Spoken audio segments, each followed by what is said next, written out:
They thought shoving an old homeless woman in a freezing Boston street would disappear into the dark. But heaven sees what people try to hide.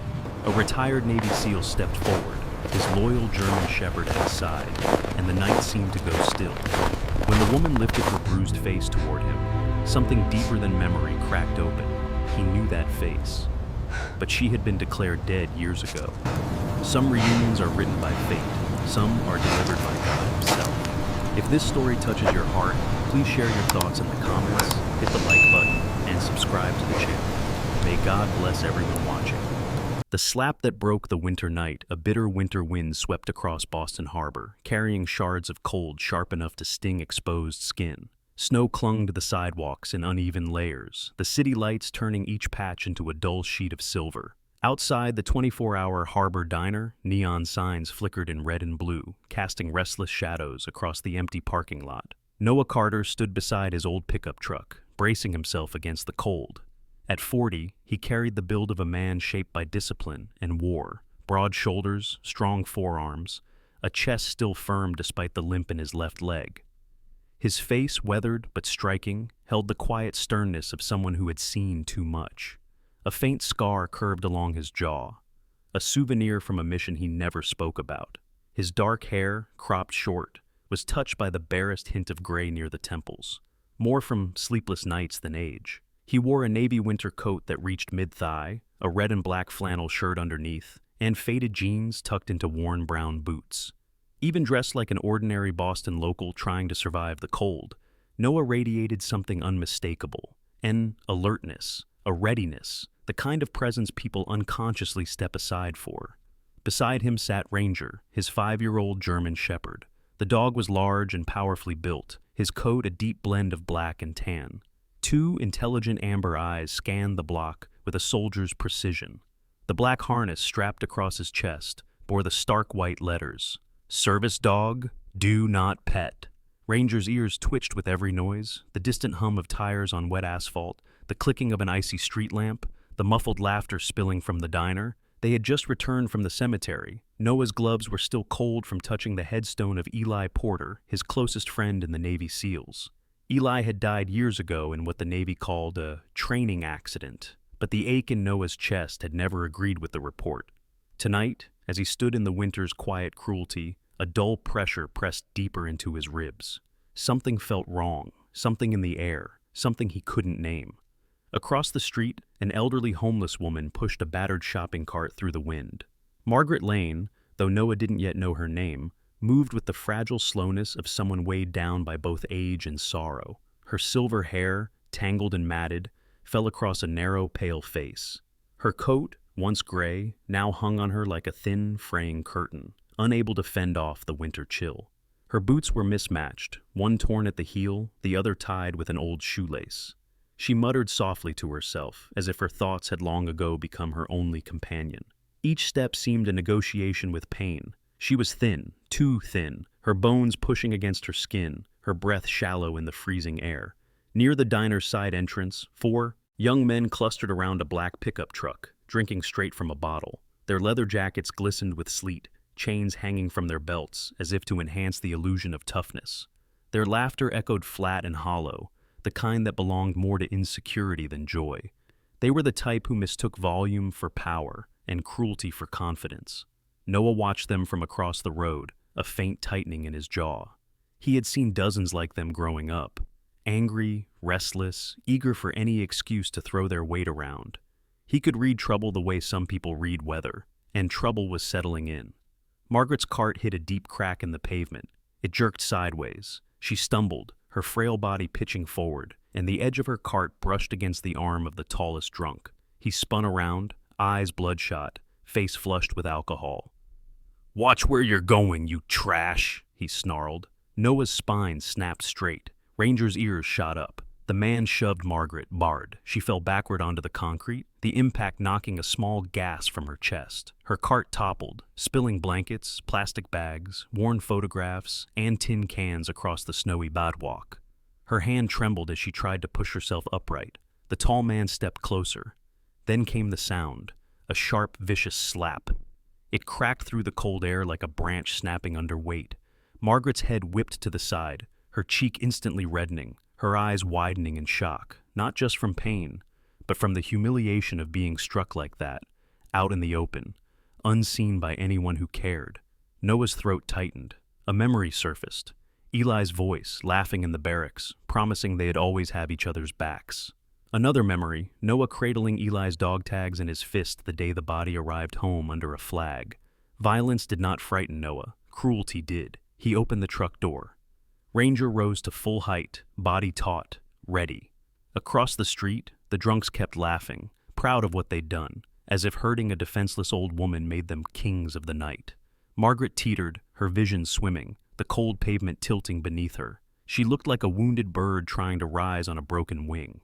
Ranger let out a low bark, deep, controlled, a single warning note that cut clean through the wind.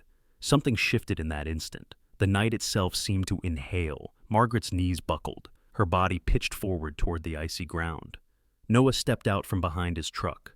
Ranger barked again, short, sharp, urgent. Whether Noah would reach her in time, no one on that street could tell. All they knew was that winter in Boston had just changed course. The face he was never meant to see again. Snow still drifted across the Boston street as Noah lunged forward, moving faster than thought, faster than fear. His boots bit into the icy pavement, and Ranger kept pace beside him, the German shepherd's stride long and fluid, each paw landing with the certainty of instinct and training. The tallest drunk, a young man with a square jaw, shaved sides, and the kind of rage that usually came from insecurity, stepped toward Noah, swinging the neck of a beer bottle like a club. His face was flushed red from alcohol, his breath sour and hot in the freezing air. Noah caught his wrist, twisted sharply, and the bottle shattered against the ground. The man's knees buckled. A second later, he crashed into the snow, dazed, staring up at the sky as if wondering how he'd gotten there. Noah didn't waste time. His hands moved with quiet precision, efficient and controlled, the same way they had during midnight raids in distant deserts years ago. Ranger planted himself between Noah and the remaining drunks, his body angled low, thick fur bristling. The dog let out a deep, resonant growl, one that vibrated through the cold asphalt. The second drunk, a lanky kid with curly blonde hair and acne scars on his chin, froze mid-motion, his hand halfway into his jacket pocket. Ranger's eyes locked onto him. The message was clear. Do not move. Noah raised his voice, sharp but steady. Back off. Now. The other two hesitated, then slowly lifted their hands, stumbling backward. A few pedestrians gathered at the edge of the sidewalk, some peeking from behind scarves, others raising phones to record. Sirens wailed faintly somewhere in the distance, growing louder. Noah ignored the crowd. His attention was on the old woman collapsed on the cold concrete. He knelt beside her, the smell of wet pavement and spilled alcohol mingling with the metallic scent of winter. Ma'am, can you hear me? His voice dropped, soft but edged with urgency. The woman lifted her head with visible effort. Beneath the grime and exhaustion, her skin was pale, thin enough to reveal delicate blue veins. Her hair, once silver, now clung in tangled strands around her gaunt face. Her coat, faded gray, torn at the elbows, never should have been worn by anyone outside on a night like this. But it was her eyes that froze him. They were a muted, stormy blue, shadowed by years of hardship but still striking. And above her left eyebrow was a faint white scar, barely the width of a fingertip. Noah had seen that face before, not here, not like this, but framed in photographs and memories. His heart stumbled. Elaine Porter? Her body stiffened. The fog in her gaze cleared just enough to reveal recognition. The way her lips trembled wasn't from cold. It was memory returning from the dead. Noah Carter, she whispered, her voice cracked from cold and years without rest. For a moment, the world narrowed to nothing but the two of them. The blinking neon from the diner faded.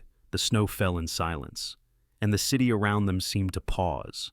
Elaine Porter, mother of Eli Porter, Noah's teammate, his closest friend, a woman officially declared dead in a house fire over a decade ago. A funeral Noah had attended, a coffin he had helped carry. The impossible sat right in front of him. The sirens grew louder. 2 Boston police officers approached, one young, clean-shaven, nervous, the other middle-aged with sunken eyes and a paunch under his winter coat. They cuffed the drunks, who now looked much smaller without their swagger, and called an ambulance for the woman they had assaulted. But Noah didn't let her out of his sight. He rode in the ambulance with her.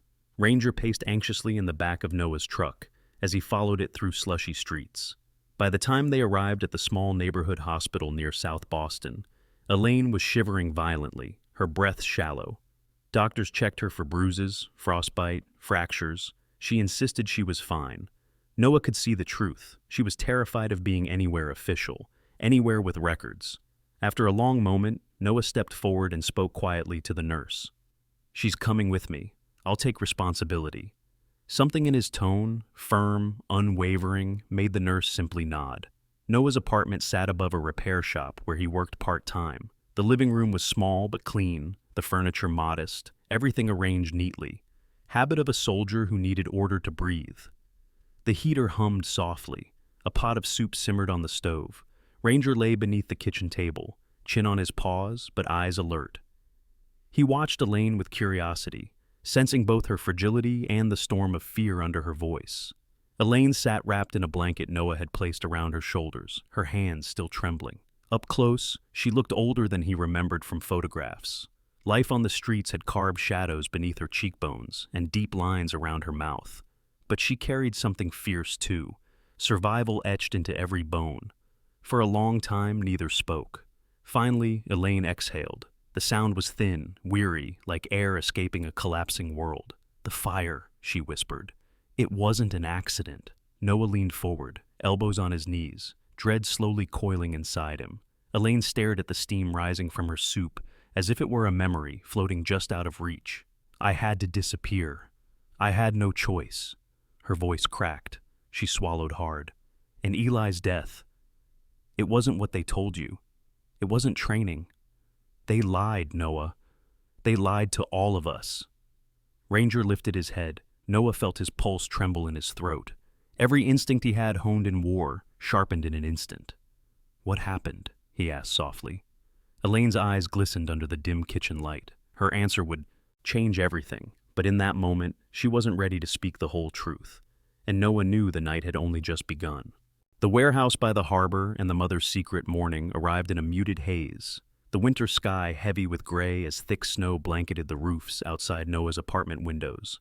The heater hummed steadily, filling the small living room with a faint warmth that couldn't quite chase away the chill that settled into Noah's bones.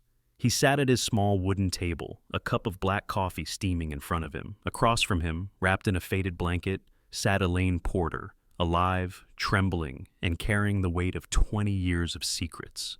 Ranger lay stretched out beneath the table, head resting atop Noah's boot. His ears flicked occasionally as he monitored the room, the soft rise and fall of his chest steady, reassuring. The 5-year-old German shepherd carried himself with the quiet authority of a veteran soldier, and in moments like this, his presence grounded Noah more than he cared to admit.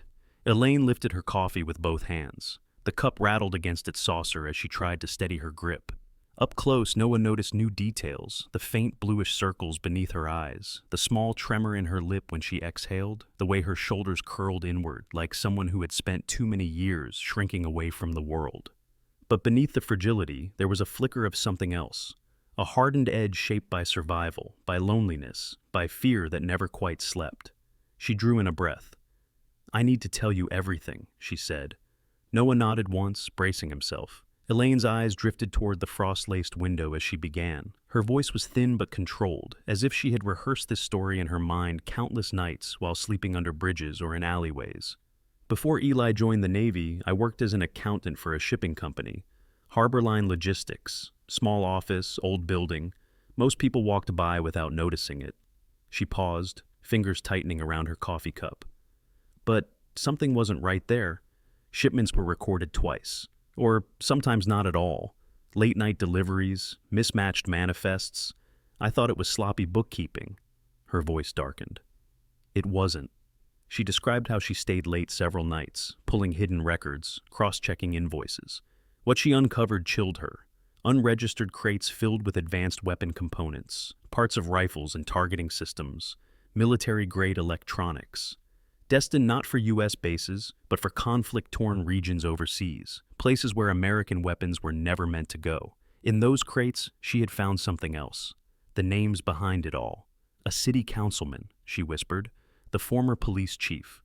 And a young attorney back then, one who bragged about one day becoming district attorney. Her eyes clouded with dread. They were all getting paid. Noah sat back slowly. He could almost picture the secret meetings, the envelopes stuffed with money, the silent deals, made in dim offices. Corruption like that had its own smell, greed mixed with arrogance and fear. Elaine's voice wavered. I copied everything. Emails, photographs, manifests. I hid them on a USB drive, sealed it, and stashed it in a maintenance tunnel beneath the old harbor warehouse. Ranger raised his head at the rising tension in her tone. When Eli found out, Elaine swallowed hard, closing her eyes as if reliving the moment. He was so angry. Not at me, at them. He said he'd help expose it. He thought he knew someone in the military who could handle it quietly. Her hands clenched around the blanket. Someone betrayed him. Noah felt something prick behind his ribs. A thread of dread wove through him. A training accident. That's what they'd called it. That's what he had believed, what he forced himself to accept. But every memory he had buried now clawed its way back. Eli's urgent voice weeks before his death, saying he had something big to share. The restless way he paced, the coded hints, the distance that had grown between them. Elaine's gaze lifted to Noah, a weary, hollowed look in her eyes. After Eli died, she whispered, my house was burned down. They made sure the body they found couldn't be identified. They wanted the world to think I died there. So, you ran, Noah murmured. I had to. I couldn't protect anyone if I stayed. I lived in shelters, then on the street. No address, no name, no trace. She paused, wiping tears with the back of her thin hand. But the warehouse is going to be demolished next month. If the evidence disappears, then Eli died for nothing. Noah stared into his coffee, feeling the bitterness settle in his gut. He had known darkness, war zones where the enemy hid behind walls and shadows. But this was different. This enemy wore suits, carried badges, shook hands with the public. He looked at Ranger. The dog gazed back, calm but alert, sensing the change in his master. Noah inhaled deeply. I know someone who can help. He reached for his phone and scrolled to a contact he had saved years ago. Rachel Kim, federal investigator, Korean-American, early 30s when they first met, sharp, disciplined, always carrying herself with the no-nonsense confidence of someone raised by a military father. She had dark eyes that missed nothing, shoulder-length black hair always tied tightly back, and a habit of tapping her thumb against her thigh when she was analyzing a situation. She was lean, tall, and moved like someone accustomed to danger. He dialed. A moment later, her voice came on the line, low, focused, unmistakably cautious. Noah, been a while. Rachel, I need your help. It's about Harbor Line logistics. And about Eli Porter. A long, heavy pause. Noah pictured her frowning, setting down whatever file she had been reviewing. I've suspected something was happening at that port for 2 years, she said slowly. But I never had evidence strong enough to push higher. She exhaled sharply. Tell me everything. He summarized. Not everything Elaine had said, but enough. When he mentioned the USB, Rachel's voice sharpened. If you get that drive, I can bring the federal team. Once I have it, Noah said quietly, it's yours. There was another pause, deeper this time. Noah, you're not walking into a battlefield with soldiers. You're walking into a nest of powerful men who have spent decades covering their tracks. Noah glanced at Ranger. The dog stood now, silent, waiting. I won't be alone, Noah replied. Elaine stared at him through the rising steam of her untouched coffee, hope flickering behind her exhaustion. Outside, snowfall thickened. Inside, a plan formed, and Boston's winter night waited for the reckoning to come. The snowbound night at the Boston Harbor warehouse. Night fell hard over the old harbor, the wind slicing across the docks like a blade honed by winter itself. Snow swept sideways, swirling between rusted shipping containers that stood like forgotten giants along the frozen waterfront. The Harbor Line warehouse loomed ahead, its corrugated metal walls streaked with age, its roof dusted with thin ice that glimmered under the faint glow of scattered yellow floodlights. Noah crouched behind a row of decaying pallets, his breath forming pale clouds in the darkness. Beside him, Ranger moved in slow, silent arcs, sniffing the frigid air, muscles coiled with anticipation. The dog's black and tan coat looked almost silver under the dim lights, and the faint frost collecting on his whiskers made him appear carved from the winter itself. Across several blocks, a disguised command vehicle waited in shadow. Inside it sat Rachel Kim, pulling on insulated gloves while scanning the monitors in front of her. She was tall and lean, her long black hair twisted into a low knot at the nape of her neck. Her angular cheekbones and sharp jawline gave her a hawk-like intensity, and her dark eyes held the focus of someone trained to trust patterns, not luck. Two agents sat beside her, both men in their late 20s, sturdy build, their expressions tight with determination. Though only Rachel mattered in Noah's mind. She was the anchor of the entire operation. Back beneath the pallets, Noah touched the small earpiece clipped behind his ear. A crackle of static preceded Elaine Porter's trembling voice. You should see a rusted panel. 2 meters ahead. The hatch is just behind it. Elaine sat in the passenger seat of Rachel's vehicle, wrapped in a heavy coat she wasn't used to, her fingers trembling not only from the cold, but from the fear that decades of running had taught her. Her face was drawn, almost ghostly, the bruised shadows beneath her eyes more pronounced than earlier that day. Copy, Noah whispered. He pushed the pallets aside, slowly, carefully, to reveal the metal hatch leading to the maintenance tunnel below. The padlock had been replaced recently. That alone told him everything. Someone had been here, someone aware of exactly what this tunnel contained. A sharp ache shot through his left knee as he lowered himself down the narrow ladder. He gritted his teeth. Ranger followed with fluid ease, landing on the damp concrete with a muted thud. The tunnel was narrower than Noah expected. The ceiling hung low, forcing him to dip his head. Rusted pipes lined the walls, some dripping water that froze the moment it hit the floor. The air smelled of old metal, mold, and the faint tang of engine oil. He flicked on his flashlight. Shadows scattered. Ranger's ears rotated, pinpointing every noise the tunnel tried to hide. Turn left, first junction, then straight. Elaine's voice stuttered through the radio, as if the tunnel walls were swallowing her words. Noah moved smoothly through the darkness, his steps deliberate, controlled. Ranger stayed ahead by a stride, pausing only when his instincts told him something shifted in the air. Each pause made Noah's pulse quicken. At the second junction, an old steel door came into view. It was painted over with a thin coat of gray, sloppy brushstrokes that didn't disguise the newer lock bolted into place. A thin film of frost clung to the handle. Noah tested it with a gloved hand. Someone's been here recently, he murmured. He slipped a compact pry bar from his pack.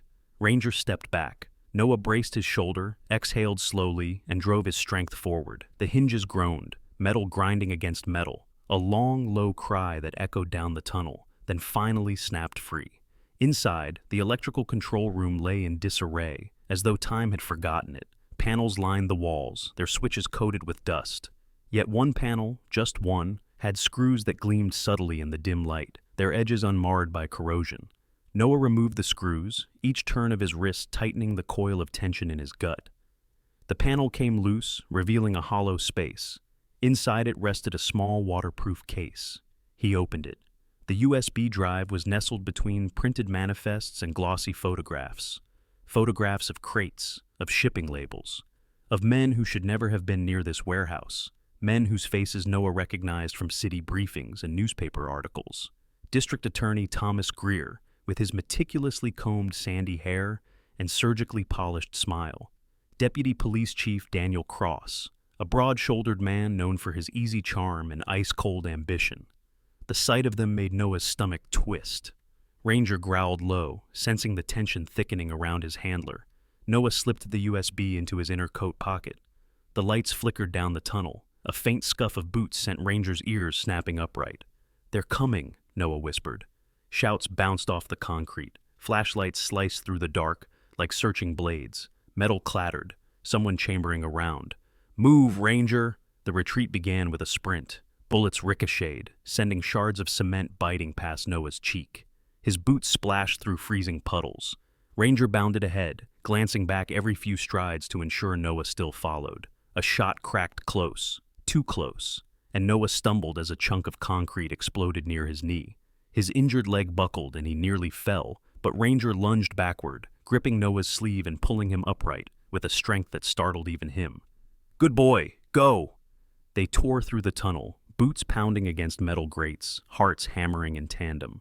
Light spilled from above as they reached the hatch. Snow rushed in like a cold breath of freedom. Noah pushed Ranger upward first, then climbed after him, dragging himself into the bitter wind as shouts roared behind them. Then, "Federal agents, drop your weapons!" Floodlights burst to life across the harbor. Rachel's team surged from the shadows, rifles raised, boots crunching over snow. Men hidden within the warehouse perimeter froze as laser sights traced red lines across their chests. It took less than a minute, but the victory dissolved in Noah's chest when he turned toward the command vehicle. The door hung open. The passenger seat, where Elaine had been sitting, was empty. A federal driver lay slumped beside the van, a purple bruise swelling above his brow. "No," Noah whispered, breath fogging into the freezing air. Rachel appeared beside him, her expression slicing through the night's illusions. "She didn't run," Noah said. "Someone took her." Ranger pressed against his leg, fur bristling. Snow fell harder, as if sealing the truth in white silence. Elaine Porter was gone. The iron bridge and the winter's end now drifted in thin, restless sheets as Noah sped down the frozen road, headlights carving sharp paths through the white haze. The old iron bridge rose ahead, a skeletal span of rusted beams stretching over a half-frozen river. Its steel ribs groaned in the winter wind, as if remembering every tragedy Boston had tried to forget. Ranger stood firm in the passenger seat, paws planted, ears sharp, reading every change in the wind like a soldier interpreting a coded warning. A small GPS beacon, a backup tracker Noah had secretly tucked into the spare USB case, flashed steadily on the dashboard screen. It pulsed like a heartbeat, guiding him toward the truth and toward Elaine. Ahead, Rachel Kim's federal vehicles approached from the opposite side of the bridge, their sirens muted but lights flickering in the snowy dark. The agents were moving quickly, but Noah's truck reached the bridge first. At the base of the steel structure, a black pickup sat abandoned with its doors open, engine still running. The windshield was cracked, a smear of blood marking the glass where someone had hit their head. Ranger jumped down, nose low, tail stiff, tracing a clear path of footsteps leading up the graded stairs that climbed toward the bridge's central span. Noah followed. Halfway across, he saw them. Elaine Porter stood at the edge of the bridge, her thin frame trembling in the fierce wind. Her hair, white and wild, whipped across her face like winter-struck sea foam. Her worn coat billowed open, exposing bruised wrists where someone had grabbed her. The man holding her was young, barely mid-20s, with a narrow jaw and a hollow, desperate look in his gray-blue eyes. His face bore a fresh cut across one cheek, still bleeding. Over the collar of his frayed jacket, a black tattoo of a snake curled around the base of his neck. His name was unknown, but his posture, his fear, his trembling told Noah everything. This was a kid in over his head, twisted into the shadows his father had left behind. "Don't move," the young man shouted, his voice cracked in the winter air. "One more step. She falls." Noah raised both hands slowly. "I'm not here to fight you," he said, stepping forward a single measured pace.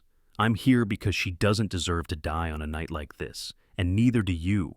The man's jaw clenched.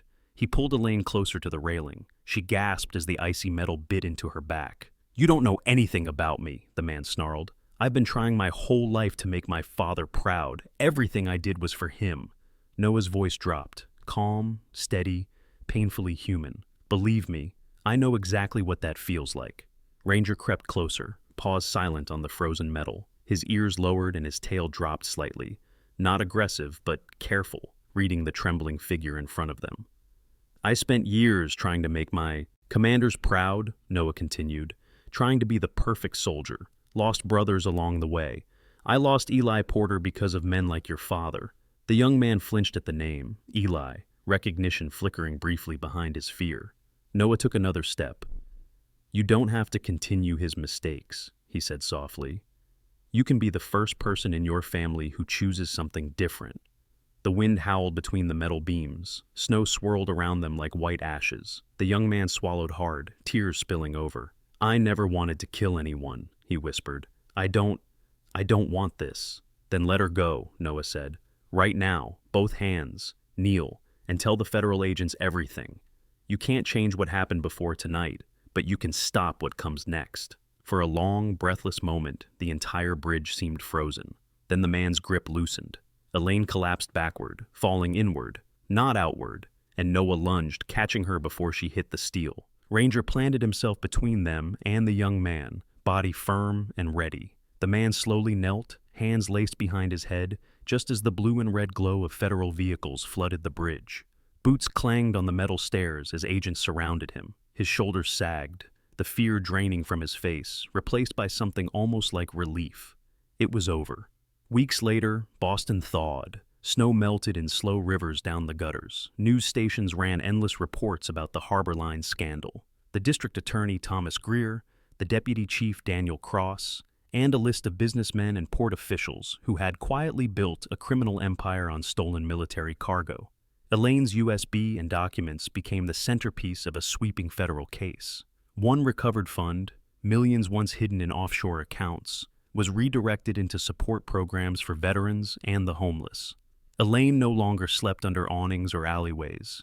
She entered witness protection, given a small, warm apartment that overlooked a quiet park. She visited a community center where veterans taught others how to train service dogs, many of whom were rescues themselves. Noah worked there 3 days a week, his limp a small reminder of the past, but his purpose clearer than ever. Ranger lay near the door each day, chin resting on his paws, keeping quiet watch over the place and the people inside it. On a bright March afternoon, Elaine and Noah visited the military cemetery. Ranger walked beside them, his tail swishing lightly against Noah's leg. Eli Porter's headstone had been updated. Son, soldier, killed by betrayal, vindicated by truth. Elaine placed her hand gently on the cold stone. Her breath caught, but her voice was steady. "He'd be proud of you," she whispered. Noah touched Ranger's head and let out a small laugh. "He always said I was the most stubborn one in our unit," Noah said. Maybe he was right. I wasn't letting this winter pass without telling the world what happened to him. Elaine managed a soft, warm smile. And without helping an old homeless woman who got slapped in the street. Wind swept gently across the graves, carrying hints of sea salt and the early breath of spring. Boston was still cold, but for the three standing before that headstone, winter had finally loosened its hold. The Navy SEAL walked on, limping slightly. The German Shepherd kept pace beside him, two quiet guardians in a city that had found, at last, a little more light. In the end, it was not strength or weapons or training that saved Elaine Porter. It was something far quieter, far older than fear. It was the simple belief that light still rises after the longest winter, that no one is ever too lost to be found again, that even in the coldest corners of a city, God can send the right soul at the right moment. Some people call it luck, some call it timing. But for those who have lived through nights like this one, we know better. We know that sometimes, when the world turns dark and the road narrows, grace steps in, a man limping through his own past, a loyal dog who refuses to leave his side, an old mother who has run from shadows for too many years, and a truth that refuses to stay buried. Miracles do not always shout. Sometimes they walk beside us quietly, like Ranger's steady paws against the snow. Sometimes they speak in a whisper, like the voice that tells you not to give up today. Sometimes they arrive in the form of a stranger who kneels beside you when you fall. And maybe that is the lesson we are meant to carry into our own lives. That when we choose compassion over anger, courage over silence, and truth over fear, then God meets us halfway. He lifts us, shelters us, guides us. He turns a single act of kindness into a path that saves more than one life. If this story touched you, or reminded you of the good that still exists in our world, please share it with someone who might need a little light today. Leave a comment, subscribe to the channel, and help us spread these reminders of grace. May God bless you, keep you safe, and guide every step you take, just as He guided Noah, Elaine, and Ranger through their winter night.